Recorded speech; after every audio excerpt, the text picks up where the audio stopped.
Naam, karibu mpenzi wa muziki wa dansi, na hususani yule ambaye amekuwa akifuatilia platform zangu kwenye WhatsApp, kwenye Facebook, lakini hata yule ambaye pengine alikuwa akisikiliza vipindi ninavyofanya kwenye redio mbalimbali. Nimeanzisha eneo hili kwa ajili ya kujibu maswali tu yanayohusiana na muziki wa dansi, na maswali hayo utakuwa ukiyaweka kwenye eneo la message hapo, utaniuliza basi na mimi nitakuwa najibu. Tutakwenda mara moja kwa wiki kila siku ya Jumamosi, lakini ikizidi sana tutakuwa tunaendelea zaidi. Na leo swali ambalo naliona hapa ni lake ndugu yangu anaitwa Mkwayu Ramadhani. Huyu bwana anasema anatokea Marumbi kule ndani ya mbuga ya wanyama Sadani. Yeye anauliza mwanamuziki Shaaban Dede kabla hajajiunga na kundi la Juwata Jazz alitokea bendi gani? Naam, sasa majibu ni haya kwamba Shaaban Dede historia yake ni ndefu sana, kwa vipindi vyetu siwezi kumaliza, lakini kwa haraka haraka huyu alianza kuingia katika tasnia ya muziki akiwa kule katika mji wa Biharamulo Bukoba huko, na kule alifanya kazi kidogo sana na bendi za mitaani wakati ule, bendi ya Tano Youth League.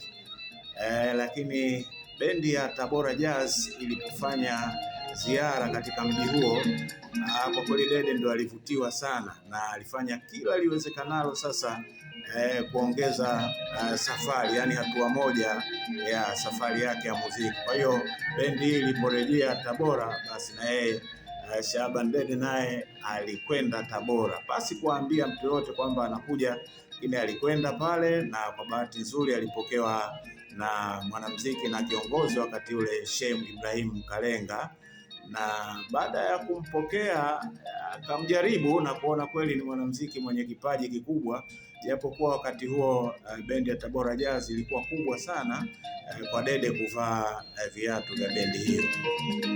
Lakini Sheikh Kalenga alimpa moyo na kisha akamwambia tulie kidogo, na kwa bahati nzuri ikatokea nafasi ya kuanzishwa bendi ya Dodoma International. Sheikh Kalenga akawa ni mmoja kati ya wazee ama wakongwe waliotakiwa kutoa mchango pale ama kupendekeza wanamuziki. Kwa hiyo hakusita, moja kwa moja akampendekeza Shaaban Dede kamchanga. Na baada ya kazi nzuri Shaaban Dede pale akishiriki nyimbo kadhaa na Dodoma International, alionyesha pia kipaji cha ubunifu pale vyombo vilipokuwa vikiharibika, basi alikuwa akivikarabati, kwa sababu Dede pia ana ufundi, ni fundi ule, hata fundi wa magari na nini. Kwa hiyo ilimsaidia pale kuwa na kazi ya ziada pia kwenye upande wa vyombo. Kwa hiyo kuna kipindi vyombo vya Dodoma International vilipata hitilafu na akalazimika yeye sasa kuvileta hapa jijini Dar es Salaam. Wakati ule Magomeni kulikuwa na familia ya Muhuto, wale kina Charles Muhuto walikuwa mafundi wa kutengeneza vyombo. Kwa hiyo alipoleta pale na kuvikabidhi, yeye akaenda kuwatembelea Msondo Ngoma wakati huo, na walikuwa katika ombwe hilo la kuondokewa na mwanamuziki Hassan Rehani Bichuka mwaka 1979 hiyo. Kwa hiyo walikuwa wakitafuta mwanamuziki ambaye pengine angeweza kuziba pengo lake. Kwa hiyo Hassan Rehani Bichuka ikawa kama ndio alifungua njia pale kwa Dede, kwani Msondo Ngoma licha ya kuwajaribu wanamuziki wengi lakini hawakufanikiwa, ila Dede alipokutana na Dr. Saidi Mabela na kumuomba, Mabela ndio alimshawishi Dede kama angeweza kujaribu pale kuziba nafasi ya Bichuka.